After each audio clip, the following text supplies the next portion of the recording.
Sumaya la sani k'u sɛgɛsɛgɛ waati se ni firiko ni takun y'o kama walasa jeli kana kalaya sani a ka baara waati kɛ laboratoire tɛ taa fɛn min kɔ nin caman b'an bolo yan an ye dɔ de ta ka na jira nin ye microscope binoculaire ye ɲɛ fila bɛ don mun na dɔw bɛ ɲɛ kelen ta ye mais nin ɲɛ fila ta ye joli de bɛ tɔn di vitrine min filɛ nin n'o ye lamu ni lamɛliw ye ka sɔrɔ k'i ɲɛ d'a la banakisɛ ka dɔgɔ ɲɛkisɛ tɛ se k'a ye ni ne bɛ banakisɛ bonya i ma n'i ɲɛ daminɛ i b'a dɔn banakisɛ sugu min don fura min kan ka sɛbɛn dɔgɔtɔrɔ b'o sɛbɛn. École de santé Salimata Dambélé aide-soignant o kalan o bɛ yen matrɔniya o kalan fana o bɛ yen an balimaw ka i dege k'i kɛ laborantin o fana bɛ Salimata Dambélé in kɔnɔ n'ale filɛ Segu ekɔliso in a faamɛ minɛn kuraw de la sabu dɔgɔtɔrɔya tɛ taa ni kalan tɛ hali bi an ka jɛ an ka dɔgɔtɔrɔ Isa lamɛn. Ale ye agitateur ye ninnu ye tibu ye ninnu bɛ farikololajiw bɛ k'u kɔnɔ ani k'u bila sanni sɛgɛsɛgɛli waati cɛ nin fana ye agitateur dɔ ye mais ale bɛ tibu kelen de ta o bɛ dépend an mago bɛ lajɛli sugu mun na ale fana bɛ nin baara kelen kɛ donc an b'ale wele agitateur vortex ninnu ye minɛn mun ye an bɛ ka mun yira a la dɔgɔtɔrɔsoba dɔw bɛ caman bɛ yen ninnu tɛ sɔrɔ yen mais école de santé Salimata Dambélé y'u bɛɛ ɲini ka se ka na denmisɛnninw former u ka se ka sini ka ɲɛ sɔrɔ jeli sɛgɛsɛgɛ ani mɔgɔ furakɛ la jamana in kɔnɔ. hali bi école de santé Salimata Dambélé Segu n'a filɛ seti kɔrɔ la ayiwa an balimaw denmisɛnw minnu ma defu sɔrɔ aw fana place bɛ yen k'aw dege dɔgɔtɔrɔya kalan na n'an k'a ma technicien de santé hali bi an ka jɛ an ka dɔgɔtɔrɔ Isa lamɛn école de santé Salimata Dambélé directeur. Écoleden mun bɛ na labo la bɛɛ k'i ta sɔrɔ a la mɔgɔ ni mɔgɔ tɛ jɛ pipɛti la ɲɛ bɛ nin ye laboratoire min na misɛnnin tɔw ye a vitre nin ye sukaro jeli lajɛlan ye a n'a sɔgɔli biyɛnw ani tibu misɛnninw nin fana ye centrifugée électrique. école de santé Salimata Dambélé a ma da o dɔrɔn ma koyi a ko technicien supérieur baki bɛ maa minnu bolo n'u ma se k'a tɔ laban u dɔgɔtɔrɔya ka d'u ye o kalan fana b'u fɛ yen san 3 an ka jɛ an ka dɔgɔtɔrɔ Isa lamɛn. dayɛlɛli o kɛra salon mais san'o cɛ san caman kɛra minɛn ɲini na o de ye nin sababu ninnu s'an ma ka se ka nin laboratoire équipelen sɔrɔ a ɲɛ bɛ mun fana na mɔgɔ caman bɛ nin dɔn i ye dɔgɔtɔrɔ ye i tɛ dɔgɔtɔrɔ ye ninnu ye tibu an b'a wele tibu AEC ni joli taara joli bɛ kɛ ninnu de kɔnɔ ka se n'a ye laboratoire la ou bien n'i taara laboratoire la n'u ye joli ta joli bɛ lasago ninnu de kɔnɔ fɔlɔ sani ka sɛgɛsɛgɛli s'an ma walima k'u don nin kɔnɔ ka t'u bila sɛgɛsɛgɛli minɛnw kɔnɔ n'o ye minɛn tɛmɛnen minnu dɔw yira la bon nin y'o exemple ye tibu dɔw filɛ an kɛlen don lajɛli kan ka kɛ ji mun na joliw o taamasiyɛnw yiralen nin ekɔlidenw kama nin bɛɛ ye minɛn tɔw ye mun ma dayɛlɛ pipɛti ni fɛn tɔw u bilalen don ekɔlidenw de kama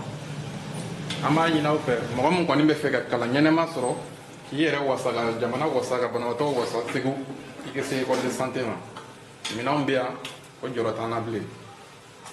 nin fana ye spectrophotomètre ye ale bɛ yen n'a fɔra k'an b'ale ɲɛfɔ o faamuyali bɛna gɛlɛya mɔgɔ min tɛ dɔgɔtɔrɔya kɔnɔna na mais labo la ale nafa ka bon.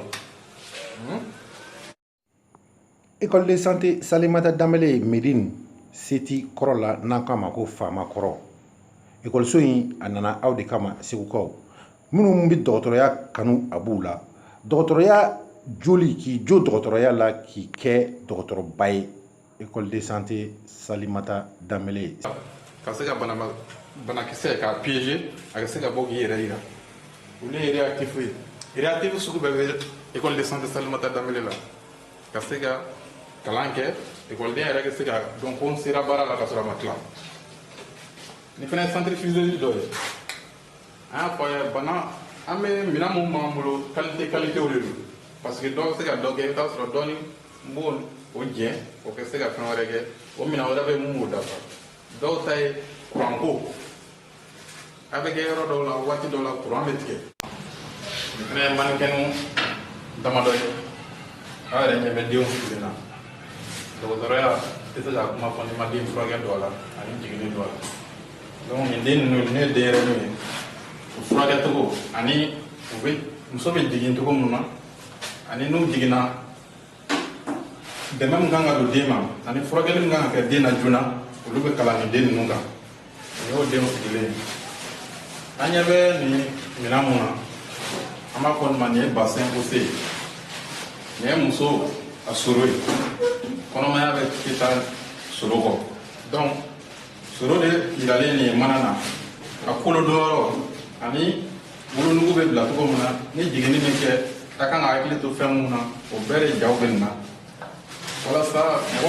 muso minnu bɛna kalan kɛ n'u ka baara bɛ kɛ jiginni kan u bɛ se k'a faamu ni muso kɔnɔma b'u bolo u k'u hakili to yɔrɔ min na ani ka se k'u dɛmɛ ka muso kɔnɔma lajigi ka sɔrɔ a ma se basi ma basi ye den ani ba yɛrɛ ma o bɛɛ bɛ kalan ne sɔrɔ yen kan nin ye kolo ye nin kolo in nin ye kamankun kolo bugunatigɛ ye donc kamankun ye fɛn ye magama ye kolo caman b'a la mun ni mun tɛ kelen dɔgɔtɔrɔ den bɛ dege kolo hakɛ min bɛ kamankun na k'a dɔn n'i bɛ den minɛ ou bien n'i bɛ mɔgɔ furakɛ ou bien n'a ko n kamankun bɛ n dimi a bɛ se ka kɛ kolo min ye k'o dɔn k'i yɛrɛ ka kɛtaw dɔn nin ye o kolo kelen ye nka nin ye sen kolo hakɛ min bɛ sen na sen tabara ani jɛnɛkala daminɛ nin y'o yiralen ye donc nin bɛɛ bɛ yira dɔgɔtɔrɔden na k'a dɔn kolo hakɛ min bɛ sen na a kolo u tugu yɔrɔ bɛ yɔrɔ min na bɛɛ b'i dɛmɛ k'a dɔn ni mɔgɔ ko ko n sen bɛ n dimi i yɛrɛ ka magacogo a la i b'a dɔn kolo mun de bɛ k'i dimi ani fura min kan ka k'a la ni sirili b'a la ou bien ni plâtre dɔ b'a la plâtre kan ka don cogo min. École de santé Salimata Danbele Segu kɔnɔ n'a filɛ seti kɔrɔ yɔrɔ la mairie ni suguni fara yɔrɔ kini yan fan fɛ n'i sera dɔrɔn école ye yɔrɔ filima tɛ